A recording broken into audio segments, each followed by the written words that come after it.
नमस्कार साथियों, प्राचीन भारतीय इतिहास में हम लोगों ने पिछली वीडियो में वैष्णव धर्म को पढ़ा था, जिसमें कि वैष्णव धर्म के संस्थापक जो हैं विष्णुवंशी श्री कृष्ण भगवान थे। अब हम लोग शैव धर्म को जान लेते हैं, जिसमें शिव पूजा का उल्लेख है और शिव पूजा की आराधना की जाती है शैव धर्म के संबंध में। ठीक है, देखते हैं आगे जानते हैं कि शैव धर्म क्या है।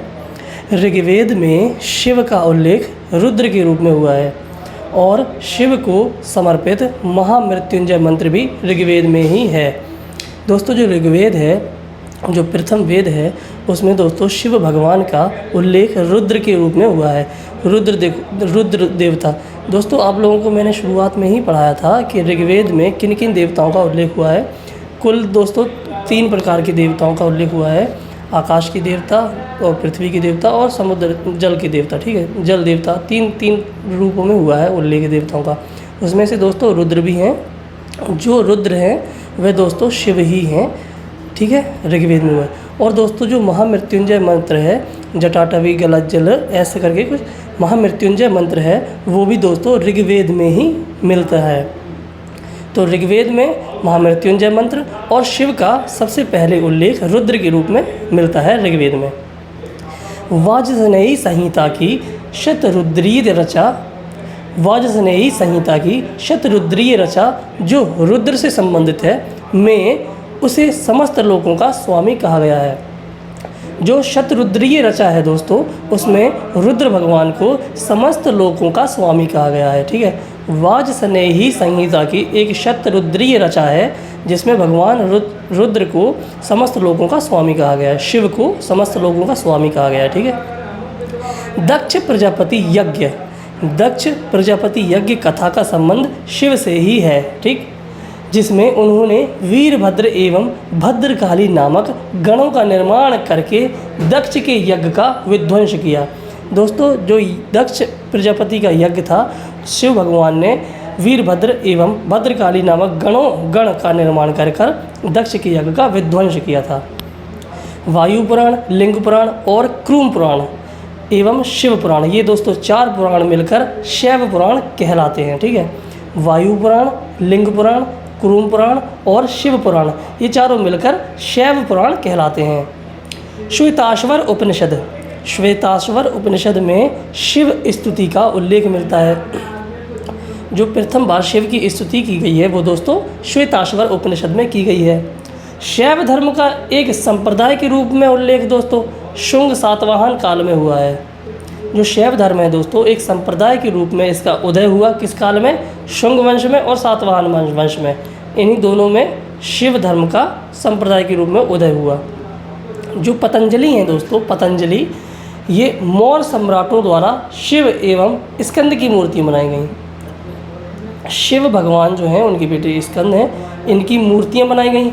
और जो पतंजलि कह रहे हैं दोस्तों, पतंजलि ने कहा है कि मौर्य सम्राटों द्वारा शिव एवं स्कंद की मूर्तियां बनाकर बेचे जाने का उल्लेख करते हैं। ठीक है, पतंजलि जो मौर्य सम्राट हैं, जो पतंजलि हैं, वो बताते हैं कि मौर्य सम्राटों के द्वारा शिव एवं स्कंद की मूर्तियां बनाकर उन्हें बेचे जाने का उल्लेख है। ठीक, गुप्तकालीन प्रयाग प्रशस्ति में शिव का उल्लेख गंगा अवतरण के रूप में आया है और शैव संप्रदाय का उल्लेख पतंजलि के महाभाष्य से मिलता है। दोस्तों, जो प्रयाग प्रशस्ति है, प्रयाग प्रशस्ति में दोस्तों प्रथम बार शिव का उल्लेख गंगा के अवतार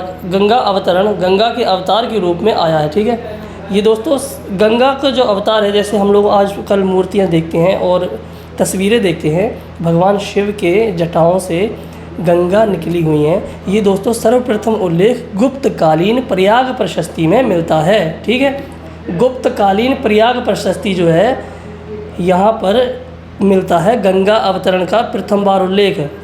शिव भगवान के जटाओं से जो गंगा निकली हुई हैं, उसका उल्लेख प्रयाग प्रशस्ति में मिलता है। ठीक, और शैव संप्रदाय का उल्लेख पतंजलि के महाभाष्य से मिलता है। शिव की जो प्राचीनतम मूर्ति है दोस्तों, यहाँ मैं मूर्ति लिखना चाह रहा था, शिव भगवान की जो प्राचीनतम मूर्ति है, सबसे पहले वाली मूर्ति, प्राचीनतम मूर्ति, वह रेनीगुंटा आंध्र प्रदेश से मिली है, जो कि गुड़िमल्लगम लिंग रूप में मिली है। शिव भगवान की प्राचीनतम मूर्ति रेनीगुंटा आंध्र प्रदेश से मिली है, जो कि गुड़ीमल्लम लिंग के रूप में मिली है, गुड़ीमल्लम लिंग के रूप में मिली है। अब देख लें, जो गौरा पार्वती का रूप है दोस्तों, अर्धनारीश्वर कहते हैं।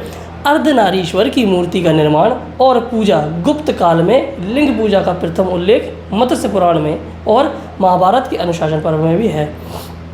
जो अर्धनारीश्वर है दोस्तों, गौरा और पार्वती का अर्धनारीश्वर रूप है, उसकी सर्वप्रथम मूर्ति या कहें और सर्वप्रथम पूजा वह गुप्त काल में हुई थी।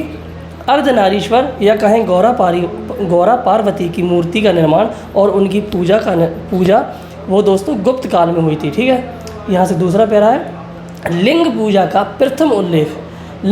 प्रथम उल्लेख मत्स्य पुराण में मिलता है। और कहाँ मिलता है? महाभारत के अनुशासन पर्व में भी मिलता है। दोस्तों, जो हम लोग भगवान शिवलिंग की पूजा करते हैं, उसका प्रथम उल्लेख दोस्तों बताया गया है कि प्रथम उल्लेख मत्स्य पुराण में मिलता है और महाभारत के अनुशासन पर्व में भी मिलता है। इन दो जगहों पर लिंग पूजा का सर्वप्रथम उल्लेख मिलता है। ठीक है, हम लोग आजकल भगवान शिव की पूजा करते हैं शिवलिंग के रूप में, तो उसका सर्वप्रथम उल्लेख मत्स्य पुराण में और महाभारत के अनुशासन पर्व में मिलता है। ठीक, आगे दोस्तों, जो त्रिमूर्ति है दोस्तों, ब्रह्मा विष्णु महेश की त्रिमूर्ति का निर्माण गुप्त काल में हुआ है। ठीक है, ब्रह्मा विष्णु महेश की त्रिमूर्ति का निर्माण गुप्त काल में ही हुआ है। इनके पंच रूप दोस्तों, शिव भगवान के पंच रूप हैं। कौन कौन से? ईशान, तत्पुरुष, घोष, कामदेव और सद्योजात। इनके पंच रूप हैं ईशान, तत्पुरुष, घोष, कामदेव व सद्योजात। इनकी दोस्तों आगे इनकी कार्य भी देखेंगे कि इनके जो शिव भगवान के पंच रूप हैं, इनके क्या क्या कार्य रहे। ठीक है, कौशिकी ब्राह्मण एवं शतपथ ब्राह्मण में शिव के 8 रूपों का उल्लेख है। दोस्तों, शिव भगवान के 8 रूपों का उल्लेख कहाँ मिलता है? कौशिकी ब्राह्मण एवं शतपथ ब्राह्मण में। ठीक है, जिसमें से दोस्तों 4 तो संहारक के रूप में है और 4 सौम्य रूप में अर्थात दयालुता के रूप में है। ठीक है, जो मेगास्थनीज है दोस्तों, मेगास्थनीज मौर्य वंश के कार्यकाल में आया था दोस्तों। मेगास्थनीज ने इंडिका लिखी थी। मेगास्थनीज ने शिव भगवान का उल्लेख है वह डायोनिसिस के रूप में किया है। मेगास्थनीज के द्वारा शिव भगवान को किस नाम से उल्लेख किया गया है? डायोनिसिस। ठीक है, मेगास्थनीज ने शिव का उल्लेख डायोनिसस के नाम से किया है और मेगास्थनीज ने ही ऐतिहासिक रूप से शिव की पूजा का उल्लेख किया है। ठीक है, जो मेगास्थनीज है दोस्तों, इन्होंने शिव का उल्लेख डायोनिसस के रूप में किया है, मतलब उनका नाम डायोनिसस लिया है और मेगास्थनीज ने ही ऐतिहासिक रूप से शिव की पूजा का उल्लेख किया है। ठीक है, अब शैव संप्रदाय दोस्तों, शैव संप्रदाय देख लें। वामन पुराण में शैव संप्रदाय की संख्या 4 दी गई है। दोस्तों, जो संप्रदाय हैं, शैव मत के संप्रदाय हैं, वे 4 संप्रदाय हैं। वामन पुराण के अंतर्गत दोस्तों, जो वामन पुराण है 18 पुराणों में से एक, इसमें शैव संप्रदाय की संख्या 4 दी गई है। कौन कौन से? शैव, पाशुपत, कापालिक और कालामुख। शैव संप्रदाय, पाशुपत संप्रदाय, कापालिक संप्रदाय और कालामुख संप्रदाय, ये 4 संप्रदायों की जो वामन पुराण है दोस्तों, इसमें उल्लेख किया गया है कि वामन पुराण में उल्लेख किया गया है कि 4 संप्रदाय हैं शैव संप्रदाय के। ठीक है, शैव धर्म के। अब पहला उठा के देख लेंगे, पहला कौन सा है? पहला है शैव। तो शैव में देख लेते हैं क्या कुछ है। इसके बाद पाशुपत देखेंगे, कापालिक देखेंगे और कालामुख देखेंगे। ठीक है, शैव संप्रदाय के टोटल दोस्तों 4 संप्रदाय हैं, जो कि इनका उल्लेख वामन पुराण में दिया गया है। अब शैव संप्रदाय, शैव मतानुसार सृष्टि के 3 रत्न हैं। ठीक है, जो शैव मत है दोस्तों, शैवों ने जो मत दिए हैं उनके अनुसार है कि सृष्टि के 3 रत्न हैं। कौन कौन से? शिव अर्थात कर्ता, शक्ति अर्थात कारण, बिंदु अर्थात उपादान। ठीक है, शैव मतानुसार सृष्टि के 3 रत्न हैं। कौन कौन से? शिव, शक्ति और बिंदु। शिव का मतलब कर्ता, शक्ति का कारण, बिंदु का उपादान। और दोस्तों, शैव मत में ही 4 पाद या पाश बंधन हैं। शैव मत के अनुसार 4 पाद हैं, 4 पाश हैं। ठीक है, या कहें पाश या बंधन। ठीक है, 4 पाद हैं, पाश, बंधन। कौन कौन से? विद्या, क्रिया, योगचर्या। शैव मत में 4 पाद या पाश हैं, पाश को बंधन कहते हैं। शैव मत के अनुसार पाश बंधन है, तो कौन कौन से पाश हैं दोस्तों? शैव मत के अनुसार 4, विद्या है, क्रिया है, योग है और चर्या है। ठीक। शैव मत के अनुसार दोस्तों 3 पदार्थ हैं। कौन कौन से पदार्थ हैं? 3, पति, शिव, पशु, जीव, पाश, बंधन। शैव मत के अनुसार दोस्तों 3 पदार्थ हैं। कौन कौन से हैं? पति अर्थात शिव, पशु अर्थात जीव, पाश अर्थात बंधन। ठीक है, 3 पदार्थ हैं शैव मत के अनुसार। उपमितेश्वर शैवाचार्य थे।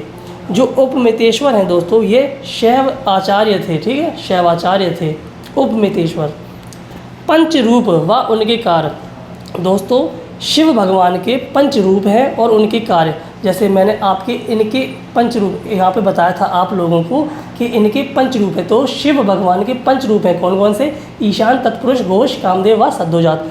तो उनके कार्य और इनके बारे में बताया गया है कि शिव भगवान के 5 रूप और उनके कार्य। देखिए, पहला ईशान मस्तक। पहला रूप कौन सा है? ईशान मस्तक। ये हमने आपको बताया था ईशान। तो ईशान मस्तक इनका कार्य क्या है? सृष्टि की रचना करना। दोस्तों शिव भगवान के हम लोग 5 रूप पढ़ रहे हैं और उनके 5 के कार्य पढ़ रहे हैं कि क्या कुछ कौन से रूप करते हैं कार्य। ईशान मस्तक पहले रूप हैं, उनका कार्य है सृष्टि की रचना करना। दूसरे जो दोस्तों शिव भगवान का रूप है वह तत्पुरुष मुख। तत्पुरुष मुख उनका कार्य है पालन करना। देखिए, ईशान मस्तक का कार्य है सृष्टि की रचना करना, तत्पुरुष मुख का कार्य है पालन करना। और घोर हृदय, घोर हृदय जो दोस्तों 5 रूप है शिव भगवान का, उसमें से तीसरा जो है घोर हृदय, इनका कार्य है संहार करना। अर्थात जब सृष्टि में कुछ गलत हो जाता है तो वह संहार करते हैं उसका। ठीक, घोर हृदय ये तीसरे रूप हैं। कामदेव गुहा अंग। दोस्तों जो चौथा रूप है 5 रूप में से शिव भगवान का, कामदेव गुहा अंग। गुहा अंग, कामदेव गुहा अंग, इनका कार्य है तिरोभाव करना, तिरोभाव करना। और 5वां दोस्तों जो है सद्योजात पैर। सद्योजात पैर इनका कार्य है दोस्तों प्रसाद। प्रसाद के रूप में सभी को सृष्टि में हर चीज़ देना जो कुछ भी उसकी ज़रूरत की है। ठीक है, तो शिव भगवान के जो 5 रूप हैं और उनके कार्य हैं हम लोगों ने जाना कि ईशान जो है, ईशान का सृष्टि रचना, तत्पुरुष जो है उनका पालन करना, घोर हृदय है संहार करना, कामदेव गुहा अंग है तिरोभाव करना, सद्योजात है प्रसाद। ठीक, तो ये 5 रूप हैं। देखिए, ठीक है दोस्तों, देखिएगा आप लोग, समझिएगा। आगे दोस्तों जो दूसरा है पाशुपत शैव संप्रदाय। पाशुपत संप्रदाय सबसे पुराना शैव संप्रदाय है दोस्तों। जो 4 दोस्तों शैव संप्रदाय हैं जो बताए गए हैं, शैव, पाशुपत, कापालिक और कालामुख, ये दोस्तों जो दूसरा है पाशुपत संप्रदाय, ये सर्वाधिक पुराना है दोस्तों शैव संप्रदाय। ठीक, पाशुपत संप्रदाय, इसकी स्थापना दोस्तों ईसा पूर्व 2री शताब्दी में लकुलीश नामक व्यक्ति ने की थी। लकुलीश ने की थी। पाशुपत संप्रदाय जो है वह सबसे पुराना शैव संप्रदाय है जिसकी स्थापना ईसा पूर्व 2री शताब्दी में लकुलीश ने की थी। इनका जन्म दोस्तों कायावरोहण गुजरात में हुआ था। लकुलीश शिव के 28वें व अंतिम अवतार माने जाते हैं। जो लकुलीश हैं दोस्तों उन्होंने पाशुपत शैव संप्रदाय की स्थापना की जो कि ईसा पूर्व 2री शताब्दी में की। ये सबसे पुराना शैव संप्रदाय है और लकुलीश शिव भगवान के 28वें एवं अंतिम अवतार माने जाते हैं। काठमांडू नेपाल का पशुपतिनाथ मंदिर, जो काठमांडू है नेपाल में दोस्तों, वहाँ पर पशुपतिनाथ मंदिर इस संप्रदाय का मुख्य केंद्र है। जो पाशुपत शैव संप्रदाय है इसका मुख्य जो है दोस्तों वह काठमांडू नेपाल का पशुपतिनाथ मंदिर है। ठीक है, मुख्य केंद्र पशुपतिनाथ मंदिर है जहाँ पे काठमांडू नेपाल में। उद्धोत्कर व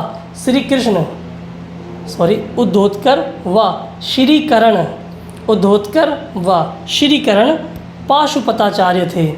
पाशुपत आचार्य थे उद्धोत्कर व श्रीकरण। ठीक है, इनका प्रमुख ग्रंथ दोस्तों पाशुपत शैव संप्रदाय का जो प्रमुख ग्रंथ है वह पाशुपत सूत्र है। पाशुपत शैव संप्रदाय का मुख्य ग्रंथ पाशुपत सूत्र है जो महेश्वर द्वारा रचित है। पाशुपत संप्रदाय का जो मुख्य ग्रंथ है पाशुपत सूत्र वह दोस्तों महेश्वर द्वारा रचित है। लकुलीश ने पंचार्थ विद्या या पंचाध्यायी नामक ग्रंथ की रचना की। जो लकुलीश हैं दोस्तों, उन्होंने पंचार्थ विद्या या कहें पंचाध्यायी नामक ग्रंथ की रचना की। पंचाध्यायी नामक ग्रंथ की रचना की। लकुलीश दोस्तों पाशुपत शैव संप्रदाय के संस्थापक हैं। इस मत के अनुयायी पंचार्थिक कहे जाते हैं। जो पाशुपत शैव संप्रदाय को मानता है दोस्तों, उसके अनुयायियों को पंचार्थिक कहते हैं। पाशुपत आचार्य भाव बृहस्पति को परमार नरेशों ने सम्मान किया था। जो पाशुपत आचार्य हैं दोस्तों, भाव बृहस्पति, ये भाव बृहस्पति हैं, जो भाव बृहस्पति को परमार नरेशों ने सम्मान किया था। ठीक। चंद्रगुप्त द्वितीय या कहें चंद्रगुप्त विक्रमादित्य, चंद्रगुप्त द्वितीय विक्रमादित्य के मथुरा स्तंभ लेख में उदिताचार्य नामक एक पाशुपत मतानुयायी का उल्लेख मिलता है। जो चंद्रगुप्त द्वितीय विक्रमादित्य का एक मथुरा अभिलेख है दोस्तों, स्तंभ लेख है, उसमें दोस्तों पाशुपत शैव संप्रदाय जो उनके आचार्य थे दोस्तों, उदिताचार्य, इनका उल्लेख मिलता है। ठीक है, किसमें? चंद्रगुप्त द्वितीय के मथुरा स्तंभ लेख में। उदिताचार्य ने कपिलेश्वर एवं उपमतेश्वर शिवलिंग स्थापित करवाए। जो दोस्तों उदिताचार्य हैं, उन्होंने कपिलेश्वर एवं उपमतेश्वर शिवलिंग स्थापित करवाए थे। पाशुपत संप्रदाय का प्राचीनतम अंकन कुषाण शासक होविष्क के सिक्कों पर है। देखिए, पाशुपत संप्रदाय है जो दोस्तों, अगर देखें हम लोग कि प्राचीनतम अंकन मतलब इनका अंकन कहाँ किया गया है, तो कुषाण शासक जो होविष्क था दोस्तों, कुषाण वंश का शासक होविष्क था, उसके सिक्कों पर पाशुपत संप्रदाय का प्राचीनतम अंकन मिलता है। कुमारगुप्त प्रथम के करमदंडा अभिलेख में, कुमारगुप्त प्रथम के करमदंडा अभिलेख में उसके मंत्री पृथ्वीसेन के द्वारा पृथ्वीश्वर नामक शिवलिंग की स्थापना का उल्लेख है। दोस्तों जो कुमारगुप्त प्रथम है, गुप्त वंशी शासक, उसका जो करमदंड अभिलेख है उसमें कहा गया है कि पृथ्वीसेन जो मंत्री था उसका दोस्तों, उसने पृथ्वीश्वर नामक शिवलिंग की स्थापना करवाई थी। ठीक है। अब दोस्तों जो आगे जो दो शैव संप्रदाय बचे हैं, कापालिक और कालामुख, उनको हम लोग कल पढ़ेंगे। कल हम लोग शैव संप्रदाय को पूर्ण रूप से कंप्लीट कर लेंगे। ठीक है।